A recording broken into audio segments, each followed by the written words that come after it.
on a Magical Do-Nothing Day by Beatrice Alemania.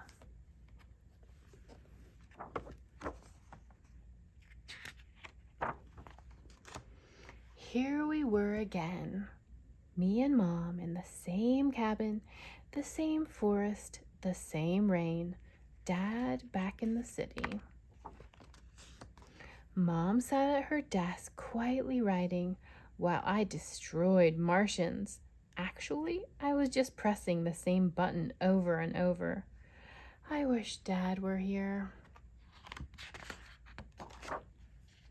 What about a break from your game? Mom growled. Is this going to be another day of doing nothing? She was right. There was nothing I wanted to do except destroy Martians.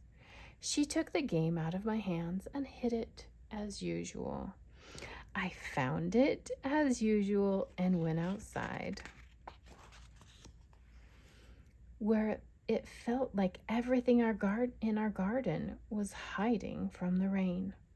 I held my game tightly. Maybe it would protect me from this boring, wet place. I walked down the hill. At the bottom of our path, I saw some flat rocks in the pond. The rocks were round like the heads of the Martians. I wanted to jump on them and crush them. Oh no! What did I do? My game fell in the pond. This could not be happening to me. I stuck my hand into the water to grab it. It was so icy cold, I screamed.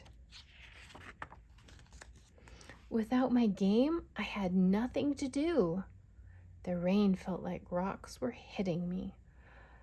I was a small tree trapped outside in a hurricane. Just then, there were 4 lights, and 4 huge snails appeared. Is there anything to do around here? I asked them. Yes, indeed, they told me. I reached out and touched their antennae, as soft as jello. It made me smile. So I followed them down a path and found dozens of mushrooms. The air was so damp. I knew the smell from when I was small. My grandparents' basement, my cave of treasures. I felt a sense that there was something special close by, that I was surrounded. I bent down and dug my fingers into the mud, where 1,000 seeds and pellets, kernels, grains, roots, and berries touched my fingers and hands. An underground world of treasures that I could feel. I looked up at the sky. Sunbeams fell down through a giant strainer and blinded me. I thought I heard the beat of drums from far away, but that sound was my heart.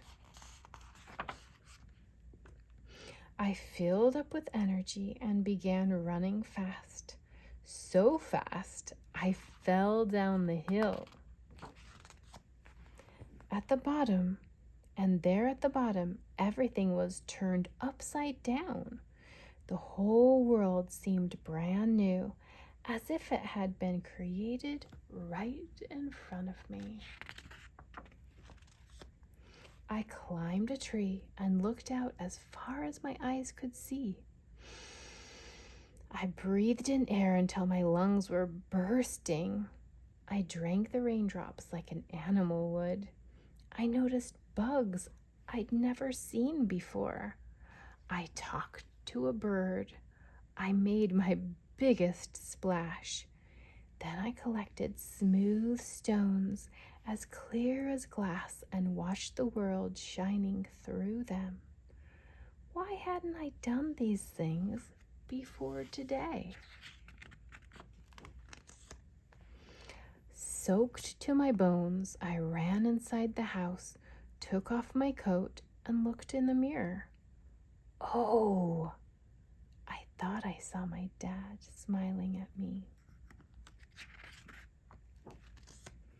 My mother was there, still riding, but now she looked different, like one of the creatures outside. Oh, you're soaked. I'll dry you. She took a towel and brought me to the kitchen. I felt her. I felt like giving her a big hug. I wanted to tell her what I had seen, felt, and tasted outside in the world. But I didn't. We just sat in the kitchen, looked at each other, and breathed in delicious smell of our hot chocolate. That's it. That's all we did on this magical do-nothing day.